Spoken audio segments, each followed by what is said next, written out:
नमस्कार। राजस्थान कर्मचारी चयन बोर्ड की भर्तियों में बैकडोर से ओमार सीट भरवाकर गिरोह छात्रों से ओमार सीट खाली छुड़वाता है। उसके बाद ओमार सीट भर के और लोगों को नौकरी दिलवाता है। यह खुलासा 2025 में हुआ। इस वीडियो में सबसे बड़ा खुलासा करने जा रहा हूं, जो राजस्थान की एसओजी ने एफआईआर दर्ज करके जांच शुरू की। उस एफआईआर में कितना बड़ा खुलासा हुआ है, राजस्थान कर्मचारी चयन बोर्ड के ही कर्मचारी लिप्त हैं और किस प्रकार से कितनी भर्तियों का मामला सामने आया है। राजस्थान कर्मचारी चयन बोर्ड कमेटी गठित करता है और उस मामले को दबा लेता है और कुंडली मारकर बैठ जाता है और लोगों को नौकरी दे देता है, ज्वाइनिंग दे देता है। क्या राजस्थान कर्मचारी चयन बोर्ड के उस समय के अध्यक्ष रहे, सचिव रहे, कर्मचारियों से और सदस्यों से पूछताछ की जाएगी, जांच की जाएगी कि आपने मामले को क्यों दबाया? जांच कहां तक बढ़ी? राजस्थान कर्मचारी चयन बोर्ड की 2018 और 2021 की भर्तियों का फर्जीवाड़े का खुलासा 2025 में हो रहा है। कितनी बड़ी हैरान करने वाली बात है। एफआईआर में एक सबसे बड़ी लाइन लिखी गई है जिसमें यह लिखा हुआ है कि कंप्यूटर में वास्तविक डेटा से छेड़छाड़ कर प्राप्तांकों को बढ़ाकर, इसका मतलब ओमार सीट ना भी बदली जाए तो डायरेक्ट भी मार्क्स बढ़ाए जा सकते हैं। ये एफआईआर में सबसे बड़ी लाइन है और इसको बहुत बड़ा एक गहन चिंतन और जांच का विषय बना हुआ है। और बहुत सबसे बड़ा सवाल है कि यदि ओमार सीट ना भी बदले, खाली भी ना छोड़े, तो डायरेक्ट एलडीसी और कर्मचारी मार्क्स बढ़ा सकते हैं। यदि ऐसा खेल हुआ है तो पता नहीं क्या होता होगा, कितने बड़े स्तर पर होता होगा। धन्यवाद दो उत्तर प्रदेश की उस एसओजी को जिसने पकड़ लिया और राजस्थान को सूचित कर दिया, अन्यथा तो पता ही नहीं चलता कि किस प्रकार से ओमार सीट फर्जीवाड़े का मामला राजस्थान कर्मचारी चयन बोर्ड में हुआ। ये तो धन्यवाद दो उस उत्तर प्रदेश की एसओजी पुलिस को जिसने पकड़ लिया और राजस्थान को सूचित कर दिया और 2018 की भर्तियों का मामला 2025 में खुलासा हो रहा है। विकसित भारत, डिजिटल इंडिया, विकास हो रहा है, फास्ट इन्वेस्टिगेशन हो रहा है। देखिए कितना इन्वेस्टिगेशन फास्ट है। 2018 और 2021 की भर्तियों की जांच 2025 में हो रही है, लेकिन राजस्थान कर्मचारी चयन बोर्ड ने कमेटी गठित करके और पूरी जांच को दबा लिया। कितनी बड़ी हैरान करने वाली बात है। इस देश और इस प्रदेश का जांच करने का सिस्टम कितना ढीला है। उन लाखों बेरोजगारों के साथ कितना बड़ा अन्याय हुआ होगा। उन छात्रों के साथ कितना बड़ा अन्याय हुआ होगा जो पॉइंट या 1 या 2 मार्क्स से नौकरी से रह गए होंगे। ये तो इतना ही सामने आया, और तो कितने गिरोह होंगे पता ही नहीं। आज इस वीडियो में इस पर सबसे बड़ा खुलासा करने जा रहा हूं और एसओजी की एफआईआर दिखाऊंगा कि किस किस के नाम और कौन सी भर्तियों के नाम सामने आए हैं, किस प्रकार से फर्जीवाड़ा हुआ। राजस्थान कर्मचारी चयन बोर्ड के वर्तमान अध्यक्ष ने इस पर अपनी प्रतिक्रिया दी। उस प्रतिक्रिया पर भी मैं कुछ सवाल करना चाहूंगा। क्या ओमार सीट बढ़ाकर ही मार्क्स बढ़ाए गए या बाद में दूसरा भी तरीका बढ़ाया गया? अक्सर जनता में, सोशल मीडिया पर, आम जनता में यह चर्चा चलती है और मेरे को बहुत सारे लोग फोन और माध्यम से बताते हैं जब चर्चा होती है कि सर ये बैकडोर से ओमार सीट भरने का खेल चल रहा है। बेसिक कंप्यूटर अनुदेशक भर्ती में भी खूब चर्चा हुई थी। यह मामला तब उठा था, सबसे ज्यादा सामने आया राजस्थान लोक सेवा आयोग अजमेर आरपीएससी की ईओआरओ भर्ती का खुलासा होता है। एसीबी जांच करती है, उसके बाद क्लीन चिट मिल जाती है, भर्ती रद्द हो जाती है, मामला दब जाता है, पता ही नहीं क्या हुआ। तब जनता के सामने आया कि यह भी खेल चल रहा है। यह पब्लिक में बहुत बड़े स्तर पर सामने आया, लेकिन जनता में सुगबुगाहट तो बहुत पहले से थी, क्योंकि ये गिरोह तो सक्रिय हो जाता है तो जनता में पता तो आ जाता है। लेकिन एग्जाम कराने वाली एजेंसियां अपने मीडिया और तमाम माध्यम से सफाई देती रही और अपनी बातों पर कायम रही कि हमारी सब कुछ पारदर्शिता से हो रहा है। यदि आप मेरे चैनल पर पहली बार जुड़े हैं तो चैनल को सब्सक्राइब करें ताकि लेटेस्ट जानकारी आपको मिलती रहे। वीडियो को लाइक करो, ऐसे नहीं निकल, और उधर सब्सक्राइब करो, शेयर जरूर करें। ये सबसे बड़ा खुलासा है। राजस्थान कर्मचारी चयन बोर्ड की लैब असिस्टेंट भर्ती 2018 में 27 छात्रों ने ओमारशीट और अंक बढ़ाकर के फर्जीवाड़ा करके नौकरी मिल गई। उस एफआईआर में राजस्थान की एसओजी ने 27 जनवरी 2025 को एफआईआर दर्ज करके इस मामले में अनुसंधान जारी किया और उसमें 27 जनों के नाम भी बताए। कई भर्तियों का मामला इसमें सामने आया, जिसमें सबसे बड़ा मामला सामने है राजस्थान कर्मचारी चयन बोर्ड की लैब असिस्टेंट भर्ती 2018, महिला सुपरवाइजर भर्ती 2018, एग्रीकल्चर सुपरवाइजर भर्ती और इसी के साथ रीट 2021 का सेकंड ग्रेड भर्ती 2022, कांस्टेबल भर्ती 2022, सीएचओ भर्ती 2022। ये खेल राजस्थान कर्मचारी चयन बोर्ड में राजस्थान पुलिस का एक कांस्टेबल सरकारी कर्मचारी जो बोर्ड में सुरक्षा गार्ड लगा हुआ है वो खेल करता है। क्या ये सुरक्षा गार्ड इतना बड़ा खेल करता है? राजस्थान कर्मचारी चयन बोर्ड के उस समय के अध्यक्ष और सदस्य और सचिवों को मालूम नहीं था कि क्या खेल हो रहा है, या अंदर से मिली भगत गार्ड के माध्यम से ये खेल रचा जा रहा था? पता नहीं, जांच का विषय ये तो एसओजी जांच करेगी तब पता चलेगा। लेकिन हर भर्ती के समय ये खूब चर्चाएं चलती है। जब ईओआरओ का मामला चला तब ओमार सीट में एक 5वें विकल्प का मामला सामने आया, तब आरोप लगे कि पूरी की पूरी ओमार सीट बदल दे। तो जब फर्जीवाड़ा ही करना हो तो ओमार सीट भी तो बदली जा सकती है। जनता को इसलिए पता लग जाता है कि उस एरिया उस आदमी को जानते हैं, पता होता है कि वो क्या पढ़ाई करता है, क्या कर रहा था और इतनी हाई मेरिट में उसका कैसे सिलेक्शन हो गया, तो संदेह के दायरे में तो अपने आप ही बढ़ जाता है। राजस्थान की एसआई भर्ती नहीं, वनपाल वनरक्षक भर्ती का भी पेपर लीक हुआ है। गिरोह सेम ही था एसआई वाला। फायरमैन भर्ती में भी हुआ है, उन्हीं लोगों के रिश्तेदार लगे हैं। बड़ी हैरान करने वाली बात है, लेकिन जांच नहीं है वनपाल और फायरमैन की। राजस्थान कर्मचारी चयन बोर्ड के वर्तमान अध्यक्ष ने प्रतिक्रिया भी दी जब यह मामला उठाया और सोशल मीडिया पर चर्चा हुई। उस पर भी मैं चर्चा करूंगा, लेकिन सबसे पहले एफआईआर पर चर्चा कर लेते हैं। उसके बाद राजस्थान कर्मचारी चयन बोर्ड के अध्यक्ष की वर्तमान अध्यक्ष की प्रतिक्रिया पर भी चर्चा कर लेता हूं। किस प्रकार से कौन सी कंपनी ओमार सीट स्कैन करने में फर्जीवाड़ा होता है।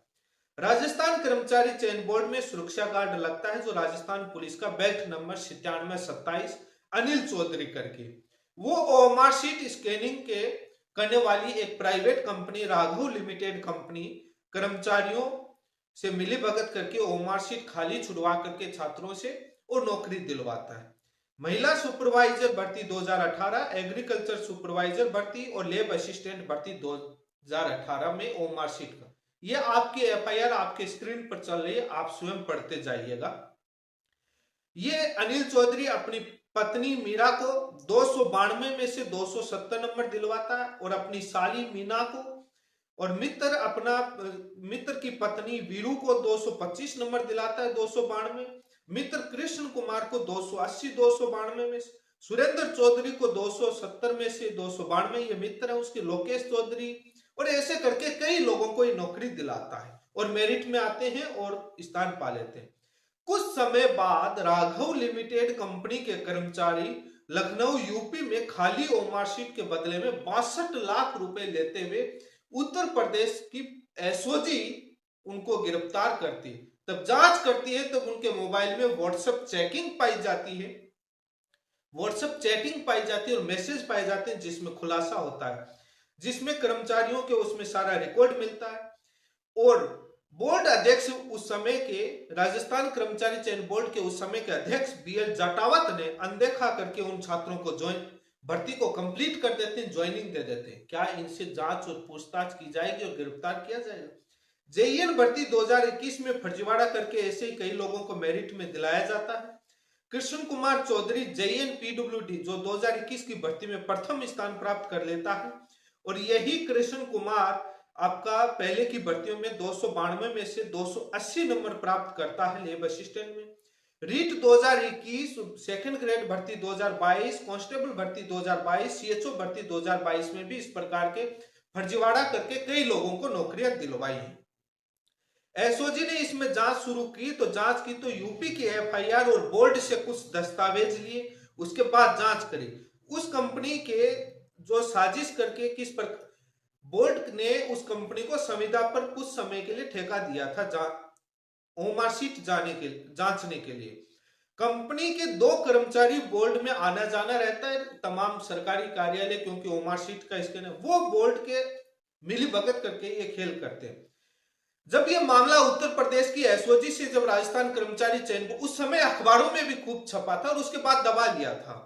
राजस्थान कर्मचारी चयन बोर्ड इस मामले में कमेटी गठित करता है और लेब असिस्टेंट भर्ती जो 2018 की 3 फरवरी 2019 को हुई थी, उसमें 27 छात्रों ने ओमारशीट के साथ छेड़छाड़ करके, और उनकी सूची है कि किस प्रकार से वो नौकरी लेते हैं, जिसमें ऋषिकेश मीणा, देशराज मीणा, आशीष कुमार मीणा, पिंटू कुमार मीणा, कमलकांत मीणा, हरीश कुमार सैनी, भक्ताराम मीणा, उपेंद्र कुमार कौशिक, देवेंद्र सिंह गुर्जर, रवि कुमार तिवारी, ब्रिजेश कुमार, ऐसे लिस्ट आप देख रहे हैं, पूरी लिस्ट है। ये इस प्रकार से ये छेड़छाड़ करके मिल जाते हैं। कंप्यूटर में वास्तविक डेटा से छेड़छाड़ कर प्राप्तांकों को बढ़ाकर, और ये मेरिट में स्थान में आ जाते हैं। और एसओजी 27 जनवरी 2025 को इस मामले में एफआईआर दर्ज करवाती है। लेकिन सबसे बड़ा इसमें जो मामला ये आया कि इनके रिकॉर्ड तो सामने आ गया, लेकिन कंप्यूटर में वास्तविक डेटा से छेड़छाड़ कर प्राप्तांकों को बढ़ाकर, इस लाइन को विशेष तौर पर अध्ययन कीजिएगा। ये इसलिए बोल रहा हूं, राजस्थान कर्मचारी चयन बोर्ड के वर्तमान अध्यक्ष ने एक बात कही है, इसलिए मैं कह रहा हूं। ये आपको मालूम है कि आरपीएससी की ईओआरओ, ये एफआईआर आपने पढ़ी है, 2018 और आरपीएससी की ईओआरओ भर्ती के अंदर किस प्रकार से ओमारशीट का मामला सामने आता है और एसीबी जांच करती है, एसओजी बाद में भर्ती रद्द हो जाती है ठंडे बस्ते में, आज पता नहीं क्या हो रहा है, क्लीन चिट मिल जाती है, और उस समय आ जाती है कि 5वां ऑप्शन का सिस्टम आ जाता है। बोर्ड अध्यक्ष ने, आलोक राज ने ट्विटर पर प्रतिक्रिया दी जब छात्रों ने घेरा कि हमने इसमें जो भी जांच होगी और जो दोषी होगा उस पर कार्रवाई हो जाएगी। हमने जांच एजेंसी बदल दी, कड़ी सुरक्षा और बहुत सारी हमने नियम बदल करके सुरक्षा बढ़ा दी, 5वां ऑप्शन लागू कर दिया। जब ये एफआईआर में ये चीज मेंशन है कि कंप्यूटर में वास्तविक डेटा से छेड़छाड़ कर प्राप्तांकों को बढ़ाकर, इसका मतलब ओमारशीट यदि खाली भी ना छोड़े तो कंप्यूटर जो भी डेटा ओमारशीट स्कैन होने के बाद जो डेटा आता है, उस डेटा में डायरेक्ट भी नंबर बढ़ सकते हैं। तो ओमारशीट खाली छोड़ने का भी तो कोई औचित्य नहीं रहता। जहां तक मैं इस एफआईआर को पढ़ा और इस लाइन पर विशेष तौर पर जब मैं ध्यान दे रहा हूं, तो बड़ी हैरान करने वाली मेरी समझ से बाहर है कि ओमारशीट खाली छोड़कर ही नहीं, यदि उस एजेंसी या कर्मचारी, कंपनी के या परीक्षा कराने वाली एजेंसी के कर्मचारी डायरेक्ट भी नंबर बढ़ा सकते हैं। कंप्यूटर में स्कैन होकर के जो डेटा आता है रिजल्ट, उसमें डायरेक्ट एंट्री करके नंबर बढ़ा सकते हैं, क्योंकि इसमें लिखा है कंप्यूटर में वास्तविक डेटा से छेड़छाड़ कर। वास्तविक डेटा से छेड़छाड़ क्या कहना चाह रहा है? ओमारशीट स्कैनिंग से तो कंप्यूटर में वास्तविक डेटा से छेड़छाड़ नहीं हुआ, वो तो ओमारशीट से छेड़छाड़ हुआ। कंप्यूटर में वास्तविक डेटा मतलब ओमारशीट चेक करी, 20 नंबर आए, उसको डायरेक्ट 270 कर दिए क्योंकि पीडीएफ में आती है। इसका मतलब राजस्थान कर्मचारी चयन बोर्ड की इस विषय पर भी जांच होनी चाहिए, पुरानी ओमारशीट को पब्लिक डोमेन में डालना चाहिए। कौन सी गोपनीयता भंग होती है? क्यों पर्सनल देखे? यदि किसी ने फर्जीवाड़ा किया वो खुद ही देखेगा, वो क्यों बताएगा कि मैंने क्या किया, कैसे बढ़े? पब्लिक डोमेन में होगा तभी तो पता चले। पुरानी वेबसाइटों को, जो इस भर्ती की पुरानी जो ओमारशीट है, यदि बोर्ड के पास स्कैन की हुई है तो पब्लिक डोमेन में डालो, सारी जनता देखे कि डायरेक्ट तो कंप्यूटर से अंक नहीं बढ़ाए गए। कहीं ओमारशीट में 10 नंबर और उसके 200 नंबर कर दिए आपने, पता तो चले।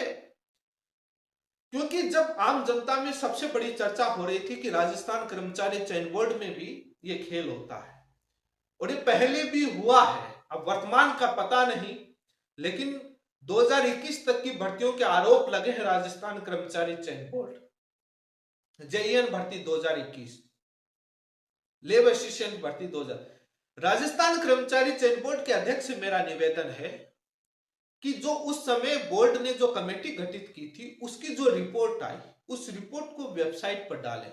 उससे ये एफआईआर आ गई, सारा नाम तो सभी का नाम सामने है, ऐसी कौन सी उसमें कंपनी का नाम सबके सामने आ गया। और अब तो वो चीजें भी बदल दी, कम से कम पता तो चले कि राजस्थान कर्मचारी चयन बोर्ड की उस समय की कमेटी में कौन सदस्य थे, क्या रिपोर्ट दी, उस रिपोर्ट पर अमल क्यों नहीं हुआ, आगे क्या कार्रवाई करी बोर्ड ने, क्या बोर्ड ने उस कमेटी की रिपोर्ट के बाद एसओजी को जांच लिखी, क्या आगे प्रक्रिया बढ़ाई, क्या दोषी के लिए किसको सजा के लिए, उस कंपनी पर कितना जुर्माना लगाया, जिस कंपनी को ठेका दिया गया कितना जुर्माना लगाया गया, ये पता तो चले।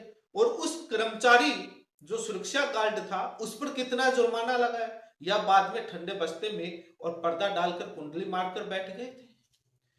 ये राजस्थान कर्मचारी चयन बोर्ड के वर्तमान अध्यक्ष को सारी फाइल खुलनी चाहिए और सारे दस्तावेज वेबसाइट पर डालने चाहिए। वैसे तो हर चीज डालते हैं, तो ये भी बताइए कि क्या क्या हुआ, क्या कार्रवाई हुई, कहां आगे तक बढ़ाया। नहीं हुआ तो आप इस पर क्या कर रहे हैं, कितनी फाइलें आप एसओजी को सौंप रहे हैं और सारी चीजें डेटा के लिए।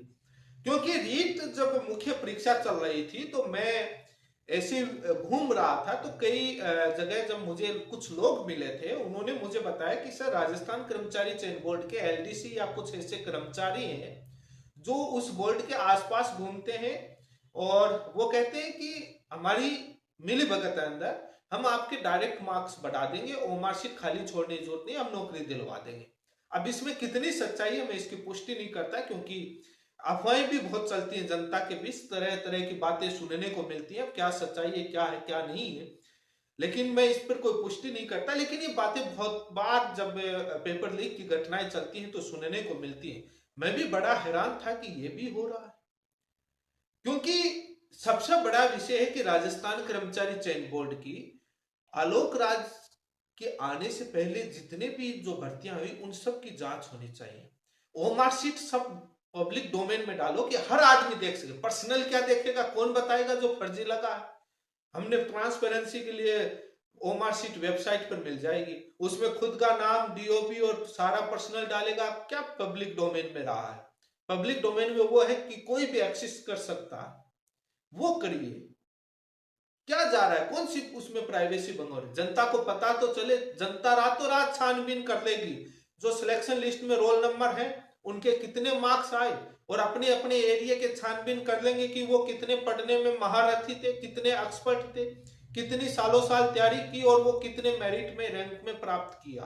क्या हालात है, वास्तविकता तो पता चले। लेकिन सबसे बड़ी हैरानी की बात है कि 2018 और 2021 की भर्तियों का खुलासा 2025 में हो रहा है। ये 2018 के अंदर जब लेब असिस्टेंट भर्ती जब हुई थी तब उस समय बीजेपी का शासन था और चुनाव का समय था और ज्वाइनिंग कांग्रेस ने आकर के दी थी और उस समय ये प्रोसेस चल रहा था। ये बात किसी राजनीतिक पार्टी से जुड़ा हुआ नहीं, ये छात्रों से जुड़ा हुआ है।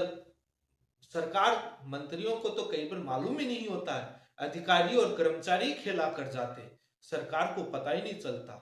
सरकार को तो अब पता चला है कि क्या हुआ था, उस समय की सरकार को भी पता नहीं होगा। लेकिन राजस्थान कर्मचारी चयन बोर्ड के अध्यक्ष से कह रहे हैं कि हमने सुरक्षा बढ़ा दी। क्या सुरक्षा बढ़ा दी, पब्लिक डोमेन में सारी चीजें रखो। पांचवा ऑप्शन देने से क्या हुआ, जब ये एफआईआर में दर्ज है कि कंप्यूटर में वास्तविक डेटा से छेड़छाड़ कर प्राप्तांकों को बढ़ाकर, तो इसका मतलब पांचवें ऑप्शन का भी कोई मतलब नहीं। ठीक है, कुछ सुरक्षा के लिए बढ़ा दिया, जब तक बोर्ड और किसी भी एजेंसी या सरकार की कर्मचारियों की नीति और नीयत सही नहीं होगी तो नियम कागजों में बने हुए होंगे। नीति और नीयत सही होगी तभी ये फर्जीवाड़ा रुक पाएगा। लेकिन 2018 की भर्तियों का खुलासा 2025 में हो रहा। कौन से युग में जी रहे? विकसित Bharat, digital India, fast process, investigation में 2018 का 2025।